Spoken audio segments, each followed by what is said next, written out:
सक्नुहुन्छ दाजु? यो 1 बजीतिर सक्छ। 1 बजी सक्छ है। अन्त म चाहिँ प्राय काम गरेर अब प्राय मेरो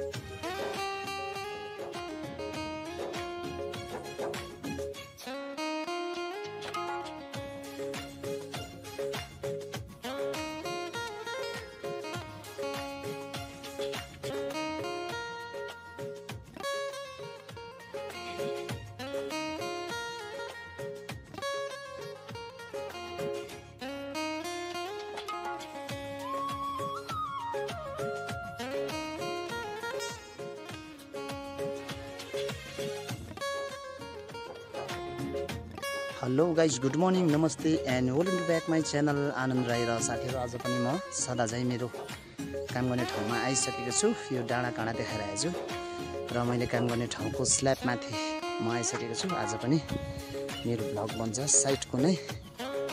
र यहाँदेखि उता चाहिँ साथीहरू मैले जोडेर लगेको यो एउटा सिमेन्टेड बिल्डिङहरू बनिँदैछ है। एकदमै ठुलो छ यो। यसको लेन्थ होइन, ब्रेथ मात्र म्याक्सिमम् 30 फिटमा है। ठुलो छ क्या यो सबै गरेर चाहिँ देखाइरहेको छु। र मेरो काम तल यो माथिल्लो तलाको बादमा हुन्छ। अहिले चाहिँ हाम्रो जुन चाहिँ फेद भुइँताला छ त्यहीँ बनिँदैछ। तपाईँहरूलाई देखाउँदैछु न आज पनि है मेरो कामको नै। यहाँ चाहिँ हाम्रो काम जोडेकोदेखि लिएर मेरो चाहिँ नयाँ कामहरू देखिरहनु भयो तपाईँहरूले होइन। सबै यहाँ चाहिँ हाम्रो गुरुजीले हाम्रो जुन त्यो भेन्टिलेसन छ त्यसको पल्ला खोज्दैछ। कति बेला सक्नुहुन्छ दाजु? यो 1 बजीतिर सक्छ। 1 बजी सक्छ है। 1 बजी 1 बजी पनि सक्छ, किनभने उहाँको आज काम छ। उहाँको पनि 2 बजी कहाँ जान्छु भन्नुहुँदै थियो उता पामफुलतिर। र म पनि खासै उयो गर्दिनँ, आज लामो काम गर्दिनँ, छोटो गर्छु। हाम्रो एउटा दार्जिलिङ सक्ने रहेछ। पहिला चाहिँ म रिङहरू अलिक बनाउनु छ, म रिङहरू बनाउँछु साथीहरू है। यहाँ प्रायः ब्रिकवाल त सकिसकेको छ। अब अलिकति रिङ बनाउनु छ। रिङहरू बनाइसकेर चाहिँ कम्प्युटर लगाउनु छ। तपाईँलाई पनि देखाउँछु है, त सँगै बस्नुहोस् है। र साथीहरू, मेरो चाहिँ काम चालु भयो।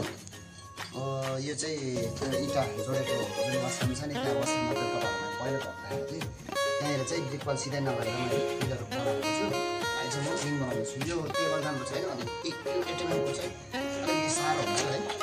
यो चाहिँ यो छ एक साइडमा होइन, अनि एकपट्टि चाहिँ 5 बजी मैले बनाएको छु। रिङ बनाउँदै बसिरहेको छु।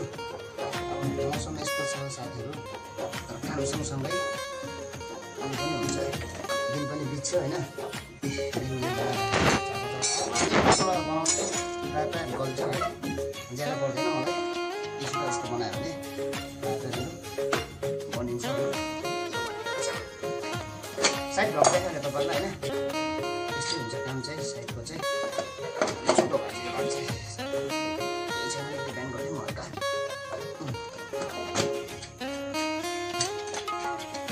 सबै गरिदिउँ साथीहरू कामहरू।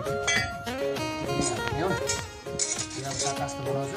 3टा बन्द गरेर चाहिँ मेरो आजको काम बनिहाल्छ होइन। यसमा रड बुन्दा के गर्दा रड बुन्दा पनि छोटो भएछ अलिअलि साथीहरू।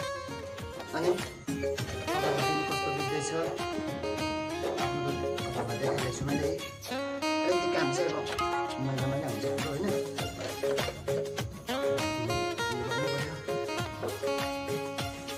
यतिकै घर बस्दा पनि दिन बित्छ नै। अनि म चाहिँ प्रायः काम गरेर दिन यसरी बित्छ राइट।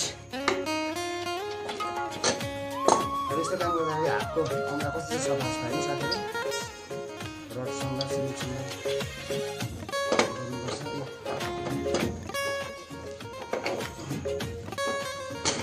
यो चाहिँ ढान्टाडान यस्तो हुन्छ।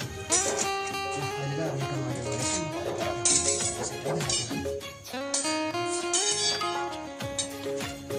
यो बनाएको चाहिँ हामी अब यो साइडमा गएर फिट गर्ने हो साथीहरू।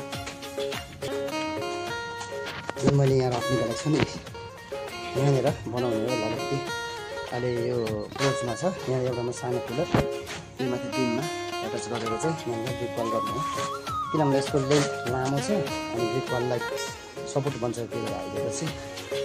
यस्तो छ साथीहरू काम चाहिँ। अच्छा, रिङहरू अब बनाएको तपाईँहरूलाई देखाएँ। रिङहरू चाहिँ मैले बनाएको रिङहरू चाहिँ यहाँनिर कस्तो चाहिँ यो साइड सबै दिइरहेको छु यहाँनिर है। यो जुन अघि बनाएको रिङ चाहिँ यहाँनिर मैले लगाइ पनि सकेको छु, अरू पनि छ लगाउनु। र आज चाहिँ साथीहरू मेरो भाइहरू आएको छैन, अनि उता दाजु आउनुभएको छ, उहाँले चाहिँ मेरो काठको कामहरू गरिदिन्छ। उहाँले आफ्नो काम गरिरहेको छ। आज चाहिँ म आफैले मसला बनाएको छु अनि सफ्ट ड्रिङ्क रेडी गरिदिएको छु।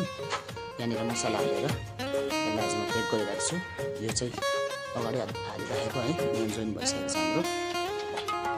पहिलाको भागमा पनि तपाईँहरूलाई देखाइसकेको छु। यो चाहिँ वासरुम बनाएको हो भनेर, र यो पिलर लगाएपछि चाहिँ अझै हामीले मजबुत ब्रिक वाललाई सपोर्ट हुने यहाँनिर पनि छ हालेर यो ब्रिक वाल गरेपछि चाहिँ, किनभने यो मेन पिलरदेखि बाहिरको पिलर हो न, पछि आउने दिनहरूमा आउने वर्ष होइन किन घर भन्ने कुरो अब पछिसम्मलाई सोच्नुपर्ने हुन्छ र चाहिँ एकदम मेरोबाट बनाइ चाहिँ यो फाउन्डेसनबाटै राम्रो हुनुपर्छ भनेर चाहिँ मैले पोस्ट सपोर्ट गरेको छु है। र आज यो मसला यो भरिन्छ भरिँदैन साथीहरू, आज एक्लै हो नि त। अब मसला यहाँ थालमा राखेर यहाँबाट चाहिँ यो भित्र हाल्ने, अघि अलिकति हालिसकेको छु। यसलाई म जोइन गरेर चाहिँ मेरो छुट्टी हुन्छ साथीहरू है। आज म लामो गर्दिनँ, सायद म 12 बजीसम्ममा सक्छु सोचेको छु, अनि आफ्टरनुनमा मेरो छुट्टी हुन्छ। र अर्कोपट्टि चाहिँ हाम्रो दाजुले पनि काम गरि नै राख्नु भएको छ है, गरिरहेको छ। र हाम्रो चाहिँ जुन काठको काम आज पनि यो अस्तिबाट बनाइराख्नु भएको छ। यो पहिलाको भएपछि यो टिम बनिसकेको छ। त्यो भित्र लाउने पल्ला चाहिँ हाम्रो गुरुजीले रेडी गरिसकेको छ। यो आज हाम्रो दाजुले पनि सक्नुहुन्छ काम। ओके साथीहरू, आज पनि तपाईँहरूलाई मैले मेरो ड्युटीकै भ्लग देखाएँ, हेरेर साथ दिनुभएको छ, धेरै धेरै धन्यवाद। र मेरो कामहरू मनपर्छ भने प्लिज तपाईँहरूले पनि कमेन्ट, लाइक, सब्सक्राइब गरेर सपोर्ट गर्नुहुन्छ भन्ने आशा राख्दै मेरो आजको छोटो भ्लगलाई यतिमै क्लोज गर्न चाहन्छु। Okay, by by guys.